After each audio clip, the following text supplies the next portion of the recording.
नमस्कार दोस्तों, कैसे हैं आप सब। स्वागत है आपका अपने चैनल CS एकेडमी पर। तो दोस्तों, आज हम पढ़ने वाले हैं हिंदी की क्लास सेकंड, जिसमें हम पढ़ेंगे सर्वनाम के बारे में। इससे पहले हमने संज्ञा के बारे में पढ़ा था, तो यदि आपने उस वीडियो को नहीं देखा है तो उसका लिंक आपको डिस्क्रिप्शन में मिल जाएगा, तो उसे भी आप ज़रूर देखें। तो वीडियो को स्टार्ट करने से पहले मैं आपसे रिक्वेस्ट करूँगा कि आप मेरे चैनल को सब्सक्राइब करें, वीडियो को लाइक करें और अपने दोस्तों के साथ शेयर करना ना भूलें। तो चलिए स्टार्ट करते हैं। सर्वनाम। सर्वनाम क्या है? सर्वनाम की परिभाषा या आपने पढ़ी होगी कि जो शब्द संज्ञा के बदले बोले जाते हैं सर्वनाम कहलाते हैं, जैसे मैं, तुम, वह इत्यादि।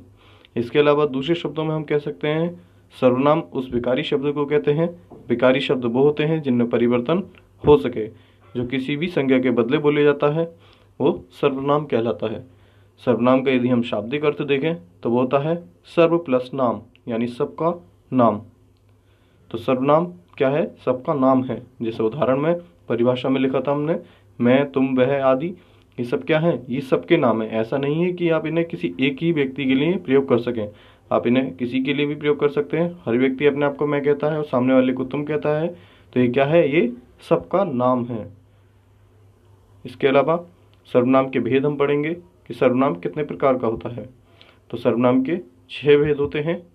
नंबर 1 पुरुषवाचक सर्वनाम, नंबर 2 निश्चयवाचक सर्वनाम, नंबर 3 अनिश्चयवाचक सर्वनाम, नंबर 4 संबंधवाचक सर्वनाम, नंबर 5 प्रश्नवाचक सर्वनाम और नंबर 6 निजवाचक सर्वनाम।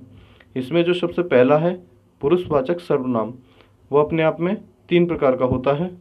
नंबर 1 उत्तम पुरुष, नंबर 2 मध्यम पुरुष, नंबर 3 अन्य पुरुष। तो इन्हें हम इस तरीके से बोलेंगे कि उत्तम पुरुषवाचक सर्वनाम, मध्यम पुरुषवाचक सर्वनाम और अन्य पुरुषवाचक सर्वनाम। तो आगे बढ़ते हैं दोस्तों। इसके बाद जो पुरुषवाचक सर्वनाम है उसके बारे में पढ़ते हैं। किसी भी जीवित प्राणी के नाम के बदले आते हैं, ये पुरुषवाचक सर्वनाम होते हैं। जैसे मैं आता हूँ, तुम जाती हो, वह भौंकता है इत्यादि। पुरुषवाचक सर्वनाम 3 प्रकार के होते हैं, जैसे कि हमने पीछे देखा था, उत्तम पुरुष, मध्यम पुरुष और अन्य पुरुष। तो इन तीनों के बारे में हमें पढ़ना है। तो सबसे पहले हम देखते हैं उत्तम पुरुष के बारे में। उत्तम पुरुष जिन सर्वनामों का प्रयोग बोलने वाला अपने लिए करता है, जैसे मैं, हमारा, हमको, मुझको, हमारी, मैंने, मेरा, मुझे, ये सब क्या है? ये सब उत्तम पुरुष सर्वनाम। ये सब हम अपने लिए प्रयोग करते हैं। जैसे मैं बहुत भूखा हूँ, हम सब एक हैं, मेरा भारत महान इत्यादि। ये सब क्या है? उत्तम पुरुषवाचक हैं। इनमें देख सकते हैं आप अंडरलाइन हुए हुए शब्द हैं। तो यदि आपसे अलग से भी शब्द पूछा जाता है तो आपको ध्यान रखना है कि क्या है? उत्तम पुरुषवाचक सर्वनाम। इसके बाद आता है मध्यम पुरुष। जिन सर्वनामों का प्रयोग सुनने वाले के लिए किया जाता है, जैसे हम सामने वाले को तू कह करके बुलाते हैं, तुम कहकर बुलाते हैं, तुम्हें, आप, तुम्हारे, तुमने, आपने इत्यादि। जैसे तुमने गृह कार्य कर लिया होगा, तो तुमने यहाँ पर क्या है? मध्यम पुरुष सर्वनाम है, क्योंकि हम सामने वाले से कहेंगे कि तुमने अपना गृह कार्य कर लिया होगा। आप कहाँ रहते हैं? तुमसे कुछ काम है, ये सब क्या है? ये मध्यम पुरुषवाचक सर्वनाम है। इसके बाद आता है अन्य पुरुष। अन्य पुरुष में हम पढ़ेंगे जिन सर्वनाम शब्दों का प्रयोग किसी अन्य व्यक्ति के लिए किया जाता है, जैसे वे, यह, वह, इनका, इन्हें, उसे, इन्होंने, ये सब क्या है? अन्य पुरुषवाचक। अन्य व्यक्ति के लिए मतलब जो उस समय बातचीत में उपस्थित ना हो, या कोई थर्ड पर्सन जिसे हम कह सकते हैं।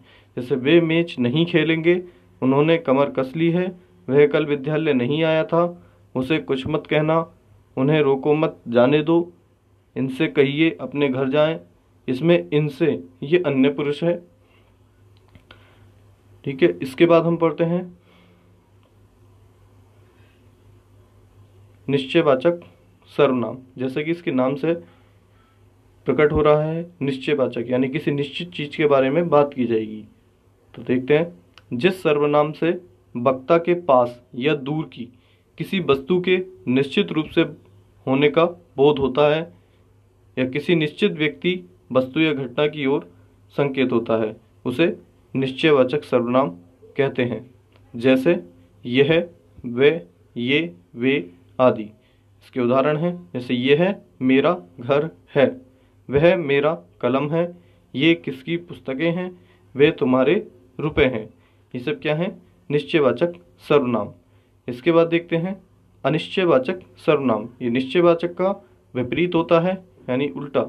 जिस सर्वनाम शब्द से किसी निश्चित व्यक्ति या वस्तु का बोध ना हो। उसमें निश्चित व्यक्ति वस्तु का बोध होता था, इसमें बोध नहीं होता है।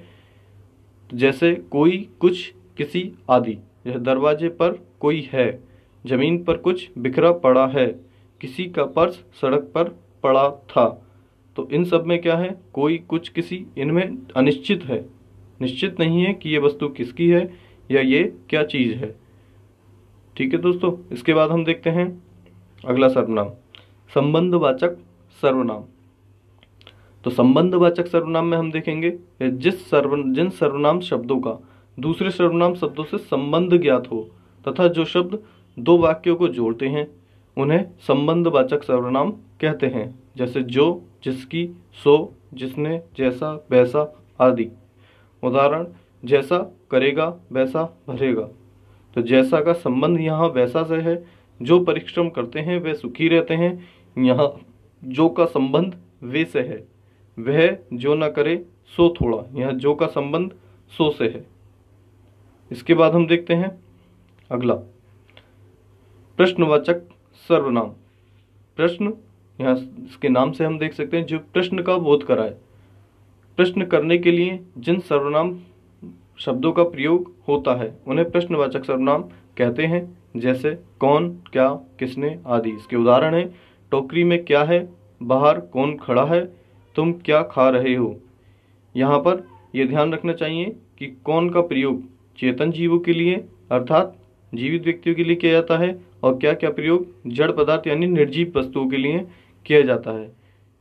ठीक है दोस्तों। तो इसे ध्यान रखिएगा कि कौन का प्रयोग जीवित के लिए और क्या का प्रयोग निर्जीव के लिए। अगला सर्वनाम है निजवाचक सर्वनाम। यह निज से इसका अर्थ समझेंगे तो इसकी परिभाषा थोड़ी बड़ी है, आप इसको ध्यान से समझना। निजवाचक सर्वनाम, निज का अर्थ होता है अपना और वाचक का अर्थ होता है बोध या ज्ञान कराने वाला। अर्थात निजवाचक का अर्थ हुआ अपने आप का बोध या अपनेपन का बोध कराने वाला। इस प्रकार जिन सर्वनाम शब्दों का प्रयोग कर्ता के साथ अपनेपन का ज्ञान कराने के लिए किया जाता है उसे निजवाचक सर्वनाम कहते हैं। जैसे अपने आप, निजी, खुद, आप, स्वयं इत्यादि। आप शब्द का प्रयोग पुरुषवाचक तथा निजवाचक सर्वनाम दोनों में होता है, लेकिन दोनों में अंतर आपको समझना होगा। यहाँ पर उदाहरण है, आप कल दफ्तर नहीं गए थे। यह मध्यम पुरुष आदर सूचक है। हम सामने वाले से कह रहे हैं तो ये मध्यम पुरुष है और आदर के साथ हम उसे तुम या आप कह सकते हैं।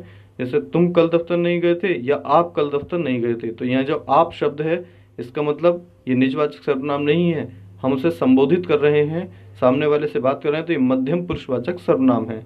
आप मेरे पिताजी पिता श्री बसंत सिंह हैं, अन्य पुरुष।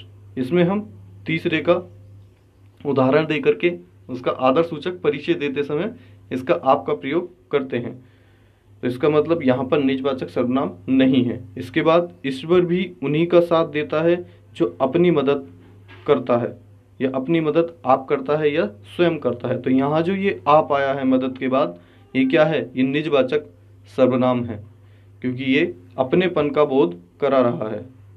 इसके बाद निजवाचक सर्वनाम के बारे में पढ़ेंगे हम। निजवाचक सर्वनाम का रूप आप है, लेकिन पुरुषवाचक के अन्य पुरुष वाले आप से इसका प्रयोग बिल्कुल अलग है। जैसे कि हमने उदाहरण में भी पीछे देखा था, यह कर्ता का बोधक है पर स्वयं कर्ता का काम नहीं करता है। यानी कर्ता का बोधक है, ये काम करने वाले का हमें बोध कराता है, लेकिन कभी खुद कर्ता के रूप में काम नहीं करता, मतलब खुद सब्जेक्ट के रूप में नहीं आता है। पुरुषवाचक आप बहुवचन के में आदर के लिए प्रयुक्त होता है। जैसे आप मेरे सिर आंखों पर हैं, आप क्या राय देते हैं। किंतु निजवाचक आप एक ही तरह के दोनों वचनों में आता है और तीनों पुरुषों में इसका प्रयोग किया जा सकता है। इसके बाद कुछ उदाहरण भी देखते हैं हम। निजवाचक सर्वनाम आप का प्रयोग निम्नलिखित अर्थों में होता है। नंबर 1, निजवाचक आप का प्रयोग किसी संज्ञा या सर्वनाम की अवधारण या निश्चय करने के लिए होता है। जैसे मैं आप वहीं से आया हूँ, मैं आप वही कार्य, मतलब अपने आप वही कार्य कर रहा हूँ, यह निजवाचक सर्वनाम है। निजवाचक आपका प्रयोग दूसरे व्यक्ति के निराकरण के लिए भी होता है। जैसे उन्होंने मुझे रहने को कहा और आप चलते बने, मतलब अपने आप चलते बने। वह औरों को नहीं अपने आप को सुधार रहा है, तो यहाँ पर निजवाचक सर्वनाम है, अपने आप। सर्वसाधारण के अर्थ में भी आपका प्रयोग होता है। जैसे आप भला तो जग भला, यहाँ पर आप निजवाचक सर्वनाम है। अपने से बड़ों का आदर करना उचित है, यहाँ अपने से बड़ों का आदर करना उचित है, तो निजवाचक सर्वनाम है। इसके बाद अवधारणा के अर्थ में भी कभी कभी आपके साथ ही जोड़ा जाता है। जैसे मैं आप ही चला जाता था, यह काम आप ही, मैं यह काम आप ही कर लूँगा, अर्थात स्वयं कर लूँगा। तो आप ही या स्वयं, ये सब क्या होते हैं? निजवाचक सर्वनाम होते हैं। तो ये 6 प्रकार थे दोस्तों सर्वनाम के। इसके अलावा एक 7वां प्रकार है जिसे हम सर्वनाम में नहीं गिनते हैं, लेकिन ये सर्वनाम कुछ व्याकरणाचार्यों ने माना है, तो इसके बारे में हम पढ़ लेते हैं। लेकिन आपको ध्यान रखना है कि सर्वनाम के प्रकार 6 ही होते हैं। तो क्या है? रूस के हिंदी व्याकरण डॉक्टर दिमिश ने एक और प्रकार के सर्वनाम का उल्लेख किया है और उसे संयुक्त सर्वनाम कहा है। उन्हीं के शब्दों में संयुक्त सर्वनाम पृथक श्रेणी की सर्वनाम है। सर्वनाम के सब भेदों से इनकी भिन्नता इसलिए है क्योंकि उनमें एक शब्द नहीं बल्कि एक से अधिक शब्द होते हैं। संयुक्त सर्वनाम स्वतंत्र रूप से या संज्ञा शब्दों के साथ भी प्रयुक्त होता है। तो संयुक्त सर्वनाम संज्ञा के साथ भी प्रयोग हो सकता है, संज्ञा के स्थान पर भी और संज्ञा से अलग भी। तो संयुक्त यानी साथ में, और सर्वनाम, तो इसके उदाहरण आप देख सकते हैं। जैसे जो कोई, दोनों शब्द एक साथ हैं, तो जो और कोई, इस क्या है? संयुक्त सर्वनाम। सब कोई, हर कोई, और कोई, इसी तरीके से ये सारे उदाहरण हैं, इन्हें आप पढ़ सकते हैं।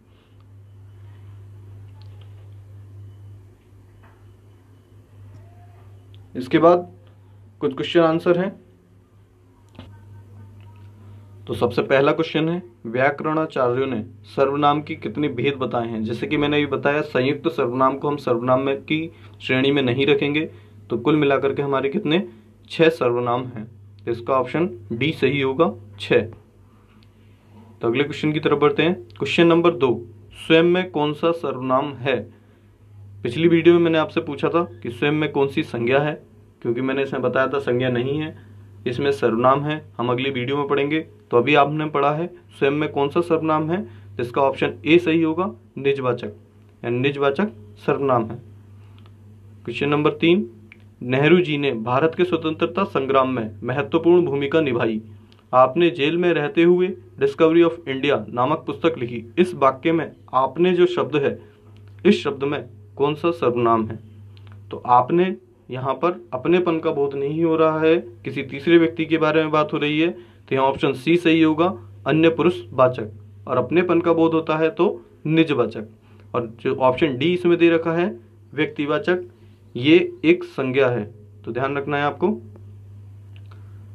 अगला क्वेश्चन है क्वेश्चन नंबर 4, शायद कमरे में कोई छिपा नहीं है। इस वाक्य में कोई शब्द क्या है? तो कोई यहाँ पर निश्चित नहीं है, तो यहाँ कौन सा सर्वनाम है? ऑप्शन नंबर डी सही होगा, अनिश्चयवाचक सर्वनाम। अगला क्वेश्चन देखते हैं, क्वेश्चन नंबर 5, मोहन प्रकाश जी, यहाँ खाली स्थान है, हिंदी पढ़ाते हैं। इस वाक्य में रिक्त स्थान की पूर्ति अन्य पुरुषवाचक सर्वनाम से करो। अन्य पुरुषवाचक की बात हुई है दोस्तों, तो पहला ऑप्शन ए है मुझे। तो मुझे क्या है?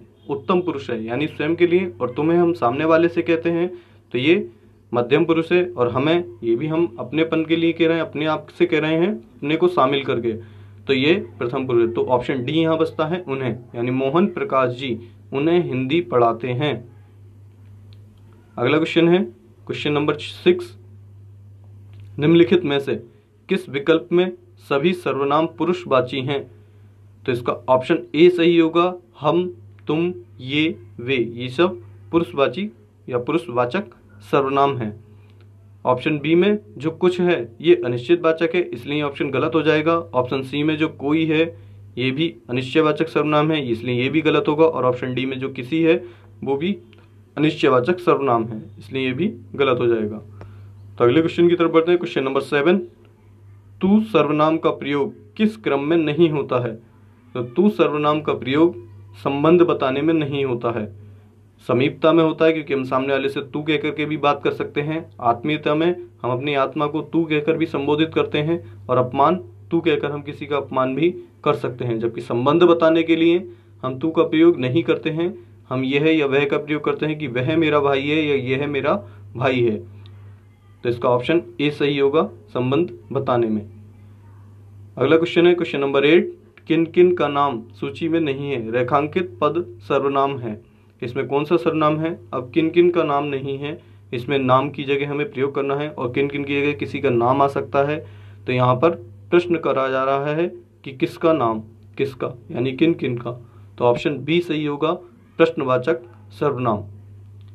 अगला क्वेश्चन देखते हैं क्वेश्चन नंबर 9, उसे क्या पता जिसे कभी कोई कष्ट ना हुआ हो, इसमें कौन सा सर्वनाम है? तो यहाँ पर उसे का संबंध जिसे से है, उसे शब्द का संबंध जिसे से है, अर्थात यहाँ कौन सा सर्वनाम होगा? ऑप्शन सी सही होगा, संबंधवाचक सर्वनाम। लास्ट क्वेश्चन देखते हैं दोस्तों, क्वेश्चन नंबर 10, टोकरी में कुछ रखा है रेखांकित पद में सर्वनाम है। अब कुछ रखा है तो अनिश्चित है ना, निश्चित नहीं है, तो इसलिए ऑप्शन डी सही होगा, अनिश्चयवाचक सर्वनाम। तो दोस्तों ये आपके 10 क्वेश्चन थे। वीडियो को देखने के लिए आपका बहुत बहुत धन्यवाद। मैं आपसे रिक्वेस्ट करूंगा कि आप मेरे चैनल को सब्सक्राइब करें, वीडियो को लाइक करना ना भूलें। Thanks for watching. जय हिंद, जय भारत।